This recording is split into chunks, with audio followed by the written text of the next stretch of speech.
Hey guys, it's Eric here at Farpoint Restorations. Check it out. Old 86 square body S10 long bed single cab.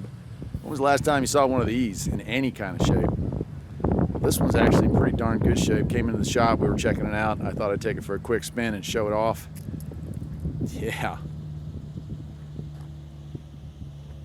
Look at it. This side's had some body work done. The hood's been replacing that front fender, but overall the car is actually really well kept. I'm considering buying this thing. It's nice. Bed's straight. Frame, no rust under this thing either. That was a big deal up here, no rust.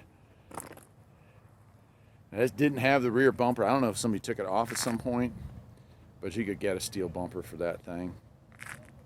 It does have a rhino line bed, which is cool. And look at that, man. That's 7 foot. I wish car manufacturers understood that there are a lot of people who like to work for a living instead of just drive for a living, who need a work truck that has a decent sized bed but also gets good gas mileage. This does. Pretty awesome. We'll hop inside and then I'll show you the engine and maybe we'll take a quick test drive with it. Sound good? All right, check it out here on the inside. Look at the old school, had this orange thing that comes up here as you drive, gas gauge. Only 183,000 miles on it. But this one is the top of the line model for these cars, which is pretty crazy. If you look here, it does have functional AC, which is a super rarity. Dash is in great shape. It is the Tahoe package on an S10, which is super rare, man. Power locks, power windows on an S10. And of course, the bench seat. Yeah, buddy. I love it. Got an aftermarket cup holder down here and some gauges that were added by the last owner. And the light pad over here. And this grand steering wheel is pretty nice. Nice wood. Right? Cool. Let's pop the hood and then we'll wrap it up.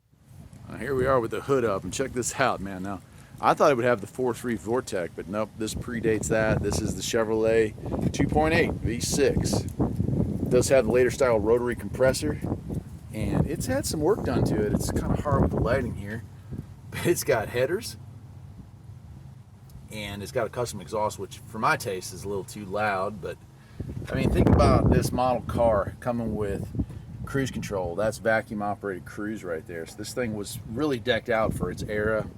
It is a, I believe, 2-barrel computer controlled carb, and I've worked on a lot of those, unfortunately, back in the era. And it did originally have R12. It's been converted to 134. I mean, it's pretty sweet, and there's a lot of room. I don't know. I had Ford Rangers. I always wanted an S10, never got one. And of course, I play with Rabbit trucks a lot, which also have a lot of room. But considering it's a V6, considering it's a small package, there's quite a bit of room in here to get in here and do stuff, you know. Serpentine belt. Real nice. And really well cared for. Somebody repainted the valve covers, did a lot of work on it. But yeah, who knows? Maybe I'll add this to the fleet. What do you think?